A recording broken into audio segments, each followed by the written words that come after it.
What's up, everyone? Welcome to Program Your Remote. Today I'm going to do a quick video and show you how to reset the oil life on a Jeep Grand Cherokee. I'm going to be demonstrating on a 2018 Jeep Grand Cherokee in this video, but it will be the same on several different years. So we'll need the ignition in the run position.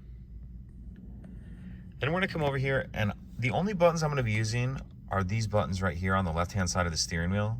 I'm going to focus in on the dash, but just so you know what I'm pressing when I say I'm scrolling up or down, scrolling left or right, and then the OK button. So depending on what screen you're starting from, you'll either need to scroll up or down, and you want to scroll until you have the vehicle info highlighted there. And then depending on what screen you're starting from, you'll need to scroll left or right until we get over to this screen where it shows us the oil life. And then once we're on this screen, we're just going to hold the OK button down. So I'm pressing and holding the OK button. And then as you see there, it'll bring it to 100%.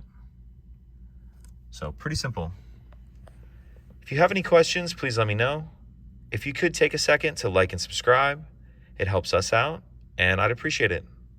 Thank you.